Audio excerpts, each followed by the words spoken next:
acreditou. Acordes limpos. No amor, no sorriso, na flor, então sonhou, sonhou. Voz inconfundível. E perdeu a paz. O amor, o sorriso e a flor se transformam depressa demais. Uma fama que escapou do Brasil e rodou o mundo.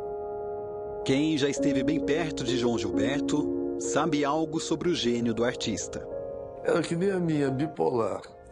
Hoje estava extremamente excitado, alegre, ou então entrava em barras pesadas. Ficava amuado, fechado, se fechava, ou sumia simplesmente. Reservado, intempestivo, mal-humorado, genial. Mas quem o conheceu na intimidade revela características pouco conhecidas do público. Senti um desconforto, né? Ali articular, muscular, enfim, um desconforto assim nítido. E eu descobri uma síndrome que se chama síndrome do escrivão, ou cãibra do escrivão. Ele mandou uma caixa de chocolate. Aí nós dois, a gente devorou a caixa em uma tarde toda. E ele falou até que não gostou de um, mas comeu todo. Eu tinha medo, o perigo é que o telefone era a arma dele para de noite. Quando todo mundo ia dormir, ele ficava sozinho, né? Aí ligava. Antes ele ligava para mim, né? Ele sempre chegava com uma goiabada, com alguma coisa assim, bem baiano, né? Vem sempre com alguma coisa na mão e tal. Dentro de casa, no apartamento do Leblon, no Rio de Janeiro, João Gilberto assumia uma personalidade poucas vezes vista em público. Essas imagens são preciosas. Foram feitas por Adriana, nora de João, e revelam todo o carinho com que o ícone da música brasileira tratava a neta. Sofia, você e teu avô fizeram uma música, é isso? Sim. Como é que é o nome dela? Dorme passarinho. Canta um pedacinho. Ok. Dorme passarinho, bem pequenininho, fecha os olhinhos e vai dormir no seu ninho. Sofia, como é que era o seu avô lá quando você ia visitar, quando você era pequenininha? Ele era super legal, né? A casa dele era super legal, várias coisas. O que vocês gostavam? Parece que ele... O que ele gostava muito de comer, que você contou? Chocolate. Tem uma história que você e ele comeram, como é que foi? Conta. O Hideki, um amigo nosso, ele mandou uma caixa de chocolate. Aí nós dois, a gente devorou a caixa em uma tarde toda. E ele falou até que não gostou de um, mas comeu todo. Meu é nascer de Ipanema, sempre com um tema de amor. A neta Sofia traz na voz e na afinação o DNA do avô. Você uma vez comentou que a afinação mais perfeita que você já viu era a dele, é isso? É. Agora eu tenho dúvida, porque a neta dele tem a afinação muito perfeita. A Sofia? A Sofia, muito perfeita.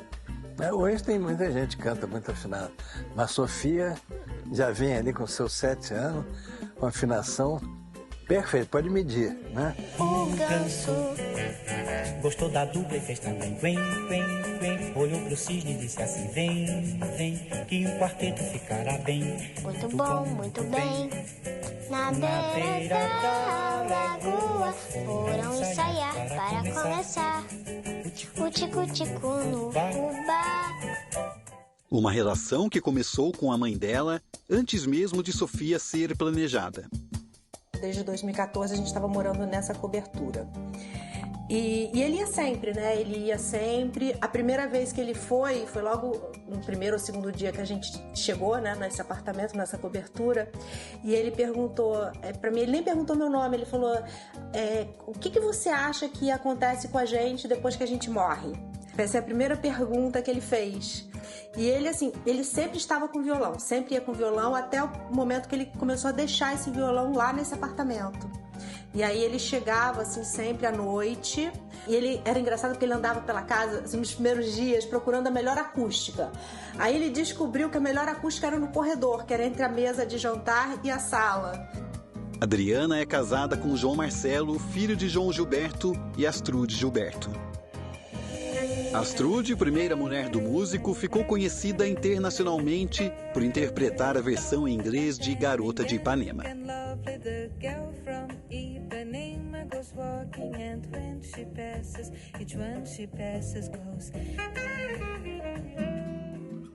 Adriana lembra com carinho os momentos de intimidade com o João Gilberto. Pedia sempre pra cachorra ficar no colo dele ou próximo a ele do sofá. Quando a cachorra descia, ele, bota ela aqui de novo, bota ela aqui de novo. Tinha um gatinho lá também que depois faleceu, que era um gatinho da Maria. E ele gostava muito de animais, muito. Ele era uma pessoa, assim, iluminada, ele era uma pessoa calma, ele sempre falava com muita calma e você sentia realmente esse lado dele ligado a essa dimensão maior da energia, da espiritualidade. Ele emanava isso, né? Ele tinha aquele colar que era presente, também uma coisa espiritual.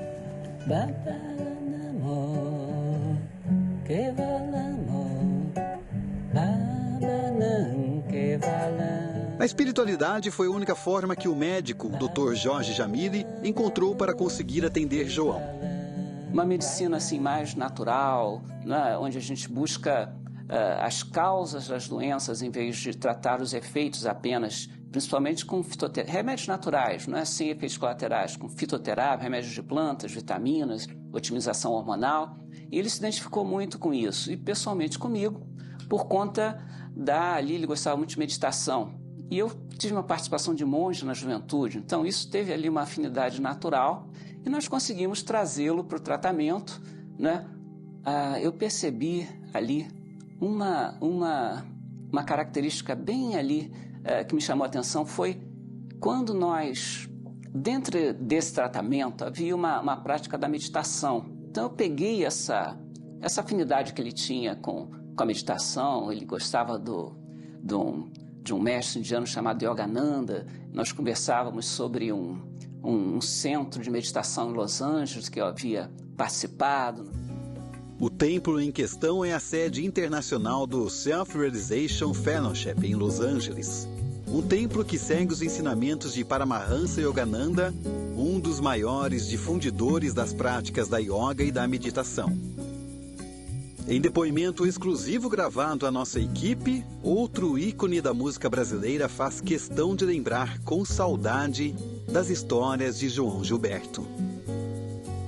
Um dia ele me disse, eu já tinha voltado dos Estados Unidos, eu já tinha voltado a morar no Brasil, e ele me disse, eu vou aos Estados Unidos, vou a Los Angeles. Se você vai a Los Angeles, eu vou. Se não, deixa de ir lá no Self-Realization, no Washington Mountain, numa montanha lá em Los Angeles, visitar a sede da organização do Yogananda, que você vai se beneficiar muito daquilo ali, aquele clima, aquela coisa toda. E eu me lembro que eu fui visitar, quando eu cheguei na Self-Realization, lá naquele morro, em Los Angeles, tinha um lago muito grande, assim, bonito, e um par de cisnes, muito bonitos assim também.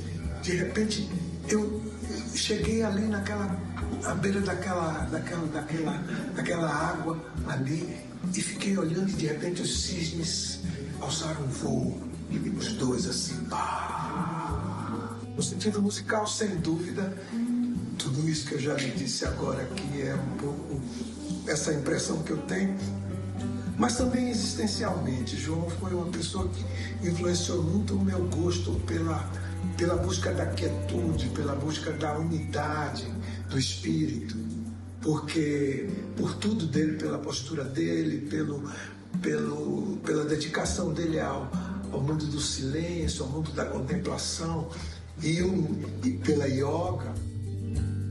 Mas nem mesmo a busca pela quietude silenciou a incansável insistência pela perfeição no que fazia. Ele era uma pessoa extremamente difícil para isso, e é porque ele tinha esse enfoque, a perfeição dele era aquilo. Ele olhava da maneira que ele via e não podia mudar daquilo ali. Que ele olhava e dizia assim, tem que ser assim, assim, assim. Ele martelava aquilo. Quando ele ia se apresentar, não tinha um erro, nada, zero. E todos os músicos adoravam isso nele, né? Essa facilidade. Eu senti um desconforto, né? Ali articular, muscular, enfim, um desconforto assim nítido. Ele não conseguia evoluir com aquele ensaio, nada conectado com a parte profissional dele. Isso me chamou a atenção. E eu fui procurar alguma coisa nos artigos, na literatura médica, para que justificasse. Eu não sou neurologista, isso seria uma coisa muito mais neurológica. E eu descobri uma síndrome que se chama síndrome do escrivão, ou cãibra do escrivão. A síndrome ou cãibra do escrivão consiste em distúrbios do movimento que podem gerar contrações musculares, posturas anormais e torção. Agora, Dr. Jorge, então essa síndrome do escrivão tem a ver com a conhecida obsessão do João pela perfeição? Claro, esse é o ponto, né? O que eu observava ali, imagina uma pessoa com o grau de genialidade dele, né? E com a obsessão pela perfeição, com a obstinação, com o comprometimento com a perfeição, né? Então é um prato cheio, é uma vítima dessa síndrome, onde a pessoa quer ser melhor do que ela mesma a cada dia. Então aquilo provavelmente pesou assim na parte profissional. Ele era um refém da sua própria genialidade. Morena rosa, que o pessoal tá cansado de esperar.